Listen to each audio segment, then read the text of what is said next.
India का third largest land owner, एक ऐसा इंस्टीट्यूशन जिसे ना सरकार छू सकती थी और ना ही देश के लोअर कोर्ट्स।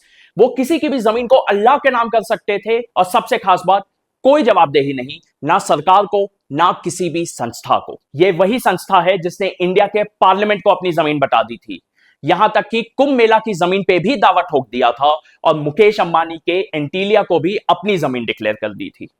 सुनने में अजीब लगता है ना, पर यह सब पॉसिबल था 1995 के वक्फ एक्ट की वजह से, जिसमें वक्फ बोर्ड को इतनी हद से ज्यादा पावर दे दी गई थी कि उन्हें किसी के सामने जवाब देने की कोई जरूरत नहीं थी। लेकिन अब यह सब कुछ बदल रहा है, क्योंकि लोकसभा ने एक नया वक्फ अमेंडमेंट बिल उम्मीद पास कर दिया है, जिससे बोर्ड की अनलिमिटेड अथॉरिटी पे काफी हद तक लगाम लग जाएगा। 1992 की बाबरी मस्जिद डिमोलिशन के बाद पूरा देश कम्युनल टेंशन से गुजर रहा था। कांग्रेस सरकार ने उस वक्त सोचा कि माइनॉरिटी सेंटिमेंट्स को एड्रेस करने के लिए कोई सॉलिड कानून लाया जाए। यहीं पे 1995 का वक्फ एक्ट पास हुआ। एनालिस्ट कहते हैं कि यह अपीजमेंट पॉलिटिक्स का एक एग्जाम्पल था, जहां माइनॉरिटी कम्युनिटी को खुश करने के लिए वक्फ बोर्ड को एक्स्ट्राऑर्डिनरी पावर दे दी गई। इसके बाद सरकार या लोअर कोर्ट्स बोर्ड पर बिल्कुल भी कंट्रोल नहीं रख सकी। आयरॉनिकली इस पावर का नुकसान सिर्फ नॉन मुस्लिम्स को नहीं, बल्कि बहुत से मुस्लिम फार्मर्स को भी हुआ, जिनसे जमीन छीन ली गई, या तो ग्रेवयार्ड या मस्जिद घोषित करके। तो आखिर वो अनचेक पावर्स थे क्या? पहला, सेक्शन 40। इस प्रोविजन के तहत बोर्ड अपनी इंटरनल इंक्वायरी के जरिए किसी भी प्रॉपर्टी को वक्फ डिक्लेयर कर सकता है।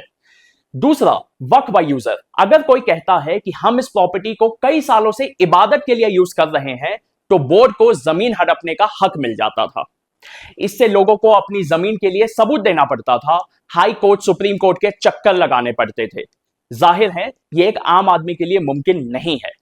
आपके सामने बहुत से एग्जाम्पल्स है। पार्लियामेंट, कुंभ मेला की जमीन, मुकेश अंबानी का एंटीलिया, यहां तक कि तमिलनाडु के एक पूरे गांव को वक्फ की प्रॉपर्टी डिक्लेयर कर दिया गया। दिल्ली के कई सारे हिस्टोरिकल बिल्डिंग्स और हरियाणा में गुरुद्वारे की जमीन पर भी बिल्कुल ऐसा हुआ। Taj Mahal and the Gyanvapi complex. The Waqf has now laid claim to 1500 acres of farmland in Karnataka. अब आइए देखते हैं अमेंडमेंट में क्या मेजर चेंजेस आए हैं। सेक्शन 40 का रिमूवल।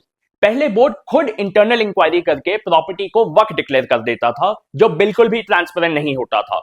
अब यह पावर डिस्ट्रिक्ट कलेक्टर को दे दी गई है, जो रेवेन्यू रिकॉर्ड्स के हिसाब से डिसाइड करेंगे।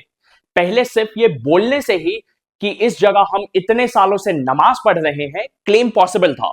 अब रेवेन्यू डॉक्यूमेंट्स और वेरिफिकेशन जरूरी होगा। नया बिल कहता है कि वक्फ बोर्ड सरकारी लैंड पर क्लेम नहीं कर सकता, जैसे कि इंडिया का पार्लियामेंट। अगर डिस्प्यूट हुआ तो डिस्ट्रिक्ट कलेक्टर फैसला करेगा, ना कि बोर्ड खुद। इस बिल में प्रोविजन है कि बोर्ड में कुछ नॉन मुस्लिम मेंबर्स को इंक्लूड किया जाएगा, ताकि डिस्प्यूट के वक्त सभी पार्टीज की आवाज सुनी जाए।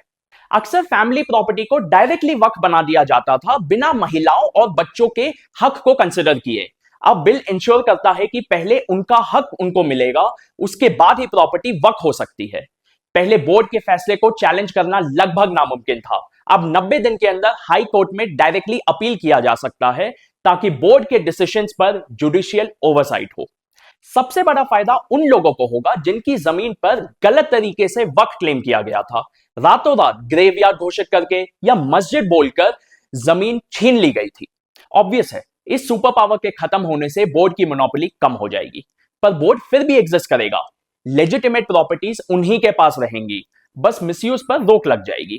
सरकार को कम से कम यह टेंशन नहीं लेना होगा कि कोई भी उठकर पार्लियामेंट या किसी भी सरकारी जमीन को वक्फ डिक्लेयर कर दे। नया वक्फ अमेंडमेंट बिल एक गेम चेंजर हो सकता है, क्योंकि यह बोर्ड की सुपरनैचुरल पावर्स को लिमिट करता है। वही बोर्ड जो अल्लाह के नाम पर मनमानी कर रहा था, किसी की भी जमीन हड़प रहा था, अब उनको सबसे पहले कागज दिखाना पड़ेगा और कलेक्टर के लेवल पर साबित करना होगा। हाई कोर्ट तक डायरेक्ट अपील पॉसिबल होगा, जिससे फेयरनेस और ज्यादा बढ़ेगी। हाँ, कुछ लोग इसे एंटी माइनॉरिटी या ड्रैकोनियन कह रहे हैं, पर एक्चुअल प्रॉब्लम बिल में नहीं, बल्कि उन करप्शन और ओवररीच के मामलों में है, जो कई सालों से चल रही थी। अगर आप जेन्युइनली वक्फ प्रॉपर्टी को मैनेज करना चाहते हैं तो कोई इशू नहीं है। नए बिल में आपके राइट्स बिल्कुल नहीं हटाए गए हैं या किसी तरह से रोके गए हैं, पर अगर आप आर्बिट्ररी क्लेम करना चाहते हो तो बेटा अब वो पॉसिबल नहीं हो पाएगा।